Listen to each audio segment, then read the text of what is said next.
Olá, graça e paz a todos meus irmãos em Cristo, a todos os meus amigos, a você visitante do meu canal Palavras que Edificam Vidas.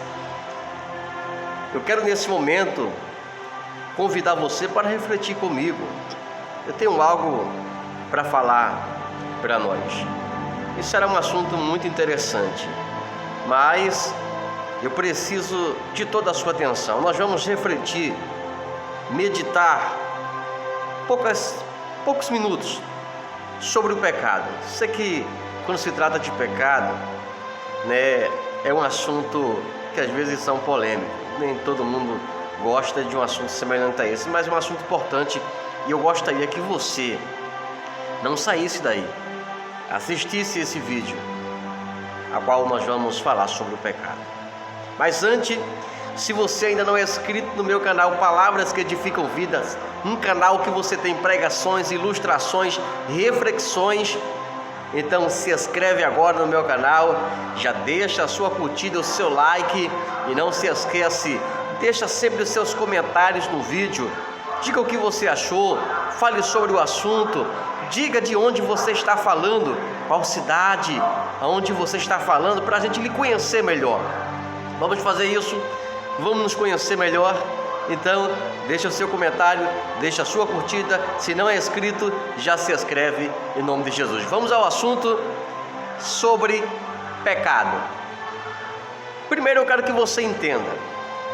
Para falarmos do pecado, é necessário entendermos primeiro o que é pecado. Pecado é violação. Pecado é desobediência. Pecado é transgressão. Pecado é tudo aquilo que te afasta de Deus. É tudo aquilo que faz você transgredir os mandamentos, as leis de Deus, os seus preceitos. Isso é pecado. Tudo que faz transgredir e que te afasta de Deus será considerado pecado. Porém, aí você pode dizer, mas Deus criou o pecado? Não, Deus não criou o pecado. Então, de onde surgiu o pecado? O pecado, de fato, surgiu já no céu. Oxe, se Deus não criou, como ele surgiu no céu? Preste bem atenção para você entender essa mensagem em relação ao pecado. Deus não criou o pecado. Quero deixar bem claro para todos que Deus nunca teve a intenção de criar pecado. Deus nunca criou o pecado. Nunca passou na sua cabeça de criar o pecado. Agora, Deus criou os anjos, assim como Deus criou os homens, e Deus deu tanto aos anjos quanto aos homens algo chamado de livre-arbítrio. Você entendeu? Deus, quando criou os anjos, Deus criou a ele dando a possibilidade de escolha. Deus deu a ele o livre-arbítrio. Assim como Deus criou a mim, criou a você, Deus também concedeu o livre-arbítrio. E é tão certo que muitos que vão assistir esse vídeo ainda não tomaram a decisão para aceitar Jesus. Isso é o que? Livre-arbítrio. Muitos que estão assistindo esse vídeo, eles se desviaram para outros caminhos que não são os caminhos de Deus. Eles seguem outros preceitos. Isso é o que? Isso é livre-arbítrio, opção de escolha. E isso não é Deus quem decide, é você quem decide, é você quem procura, é você quem escolhe, e não Deus. Você escolhe o bem ou o mal, o caminho dos céus ou o caminho da perdição. Então o pecado surgiu no céu, através de quem? De um querubim ungido, chamado Lucifer. Então Lucifer era um querubim ungido. Ele servia a Deus, ele adorava ao Senhor. Ele tinha legiões de anjos sob o seu comando. E então ele decide infundir no seu coração, na sua mente, o desejo de querer ser maior que Deus. Um desejo no coração de Lucifer de fazer um trono acima do trono de Deus. Ele queria o poder, ele queria a glória, e aí sim foi a sua escolha, foi o seu livre-arbítrio, foi a sua opção, que ele decidiu agora querer ser semelhante a Deus, ser maior que Deus, para isso fazer um trono acima do trono de Deus. Então ele cometeu o pecado surgiu aí, o pecado do orgulho, da soberba, da exaltação, de querer ser maior do que o seu Criador. O pecado da desobediência surgiu aí. Então Deus expulsou ele, que hoje nós conhecemos como um Satanás, como um diabo, como o arqui-inimigo, o maior inimigo de Deus, da igreja, chama-se o diabo. Mas ele era um anjo bom, mas se transformou, ele mudou o seu livre-arbítrio para escolher o mal, e aí Deus também expulsou juntamente com ele a terça parte dos anjos que o apoiaram nesse plano, foram expulsos com ele. E agora, como ele viu que estava perdido, o que é que ele faz? Ele tem um outro plano, e este plano era destruir aquilo que Deus criou na terra, o homem, a humanidade. Ele queria destruir a humanidade, ele queria destruir os projetos de Deus, os planos de Deus, os sonhos de Deus. Aí ele vem, o que é que ele usa? Qual ferramenta ele usa? O pecado. Ele vai na cabeça de Eva, diz: Eva, é provável que o Criador diz que se comer desta árvore você morre, mas de fato não é bem assim. Veja as suas expressões, as suas palavras, para enganar a mulher, para introduzir o pecado na mulher, que Deus não criou o homem com o pecado, Deus não criou a mulher com o pecado surgiu aí, quando a mulher também desobedece, quando o homem, Adão, desobedece a Deus. E o diabo, ali através daquela serpente, que era o diabo, disse: não é bem assim, você não vai morrer. Mas enganou a mulher, porque de fato morreu espiritualmente. Eles morreram, eles perderam o que tinham. Deus criou o homem à imagem e à semelhança. Então a partir daquele momento que o pecado entra, eles perdem o que eles tinham da parte de Deus, o reflexo. Eles perderam, porque o pecado entrou. Se entrou o pecado, acabou a santidade. Então veja bem: se comer deste fruto não morrereis, mas sereis conhecedores igual a Deus. Foi o que o diabo disse, e ela achou isso bom, agradável, perfeito, ser conhecedor igual a Deus, do bem e do mal. Então comeu. Não comeu só, deu a Adão, seu esposo. Ele comeu também, desobedeceu. Ele poderia ter questionado, não questionou de onde é esse fruto. Eu conheço esse fruto, mas não questionou, simplesmente comeu, desobedeceu a Deus. O pecado entrou no mundo, e o pecado não veio só. O pecado não veio só. O pecado trouxe a morte, o pecado trouxe a dor, o pecado trouxe o sofrimento. Tudo que não presta, tudo que faz mal ao homem, foi o pecado que trouxe. O homem era para viver no jardim do Éden uma vida eterna, só comendo da árvore da vida. Comendo da árvore da vida, ele viveria eternamente como Deus. Mas não viveu por conta do pecado. Então quanto mais o pecado se alastrava, Deus iria diminuindo o tempo de vida do homem na terra, até que chegou um tempo que Deus disse: não. Sabe os primeiros homens que viveram 500 anos, 600 anos, mais que isso. Depois Deus diminuiu. O máximo que Deus deu foi 120 anos. E feliz é aquele que se aproxima dessa data. Pois bem, então tudo isso foi o pecado corrompeu, o pecado afastou o homem de Deus, o pecado destruiu a raça humana. E o diabo achava que agora conseguiu, através do pecado, destruir o projeto de Deus, acabar com o projeto de Deus. Porém, ele se enganou, porque Deus é um ser grandioso. Deus, ele é um ser querido, que ele tem os seus atributos infalíveis.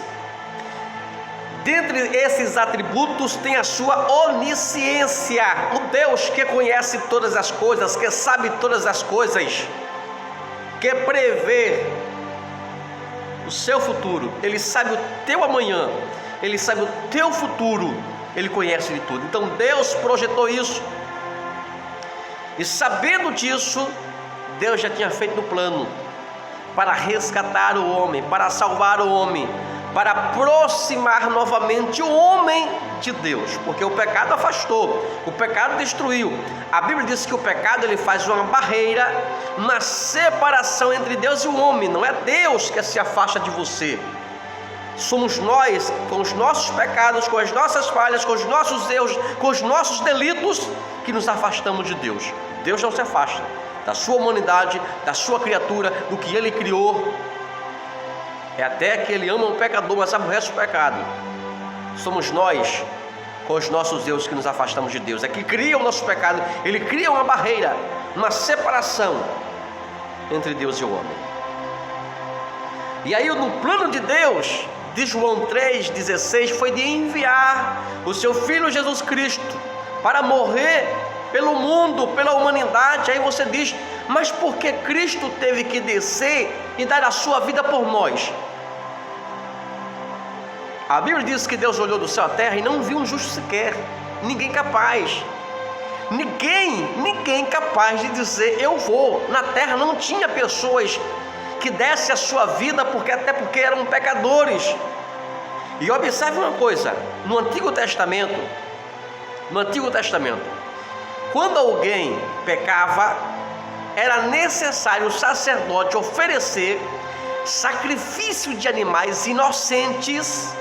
O sangue do animal era expelido, derramado, pelos perdão dos pecados, seja de uma pessoa à parte, seja de uma família. Sempre tinha sacrifício sendo oferecido pelos pecados. Então, no Antigo Testamento se sacrificava um animal para perdão dos pecados. Sim, que o sangue do animal não perdoava, mas era um ato simbólico. Simbólico de quê? Porque o sangue do animal, o animal oferecido, o animal sacrificado, já simbolizava, tipificava a Cristo, que no futuro já seria oferecido como um sacrifício. Você está entendendo? No Antigo Testamento, para se perdoar pecado, era sacrificado o sangue de um animal inocente, e mais, sem ruga, sem defeitos, sem falha. Se tivesse um problema na sua perna, um defeito na sua orelha, na sua mão, no seu corpo, qualquer defeito, qualquer falha, não servia para o sacrifício. Por quê? Porque o animal no Antigo Testamento já simbolizaria Jesus. No Novo Testamento queria morrer um homem inocente, sem falha, sem defeito, sem pecado e santo, separado. Você está entendendo? Foi por isso que Jesus veio, porque você, eu, a humanidade, vivíamos distante de Deus. Ali em Romanos 3, 23, 24 diz que todos pecaram e destituídos ou distantes, afastados estão da glória de Deus.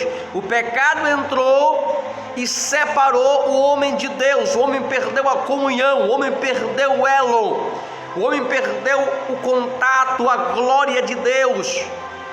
Mas aí, através da morte de Cristo, através do seu sangue que purifica, que redime, que liberta, que salva, que transforma, que purifica, aí sim, através do sangue de Jesus, todas as pessoas que o reconhecem como Senhor Salvador e o aceita, e o segue, e o serve, esta pessoa é lavada através do sangue. O sangue que no Antigo Testamento perdoava pecado, agora não é mais necessário sacrifícios de animais, porque o maior sacrifício já foi feito na cruz do Calvário, Cristo. Isaías disse que como cordeiro mudo, ele foi levado para o matadouro e não abriu a sua boca perante os tosquenejadores. Não, ele se sacrificou e disse mais: eu mesmo, ninguém vai tirar a minha vida, eu mesmo dou a minha vida, eu entrego a minha vida. Não pense que ninguém tirou a vida dele, não foi Herodes, não foi Pilatos, não foi Caifás, não foi o povo que disse: crucifique Jesus, liberte Barrabás. Não, ele disse lá: eu poderia aqui rogar anjos ao meu Pai, e ele enviaria anjos e me tiraria daqui da cruz, mas eu estou doando a minha vida, eu estou doando, eu quero isso. E observe que nem a própria morte teve o poder sobre o corpo de Jesus, sobre a sua alma, sobre o seu espírito. A morte não tem poder sobre ele. Foi necessário Jesus na cruz dizer: Pai, nas tuas mãos eu entrego o meu espírito. A morte não tinha poder sobre ele. A morte levou o ladrão da esquerda, o ladrão da direita, mas teve ainda um ladrão que foi salvo. Jesus disse: ainda hoje estarás comigo no paraíso. Mas não conseguiu e não teve poder sobre Jesus. Ele teve que rogar ao Pai, dizendo: Pai, leva o meu espírito, eu entrego agora o meu espírito, retira de mim, já que a morte não tem poder, não tem como me levar, não tem como possuir este corpo. Tire, receba o meu espírito, porque a morte não tem poder, e todo o poder foi dado a ele, a Cristo, nos céus e na terra. Então veja bem, foi necessário isso. Foi necessário Cristo morrer pelos nossos pecados, pelas nossas falhas, para nós sermos redimidos, nos aproximar de Deus, receber aquela comunhão novamente, estar próximo de Deus. E a Bíblia diz que se nós confessarmos os nossos pecados, nós temos um fiel e justo advogado junto ao Pai. Sim, está lá em 1 João. Jesus é o meu advogado e é o teu advogado. E você que está assistindo agora esse vídeo, você que ainda não teve um encontro com Deus, você que tem uma vida marcada de tantas coisas erradas, que acha até que Deus não te ama, que Deus não quer você, que Deus não te aceita por conta dos seus erros passados, por conta dos seus pecados, das suas falhas, ou da vida em que você se encontra agora e que vive agora, e acha que não tem perdão para você, você está enganado. O diabo está tentando iludir a sua vida, porque para ele não tem jeito, e ele quer tirar a sua vida, a sua salvação, a sua libertação. Tem jeito para você. Jesus deu a vida dele para salvar a sua. Jesus morreu para você viver exatamente isso.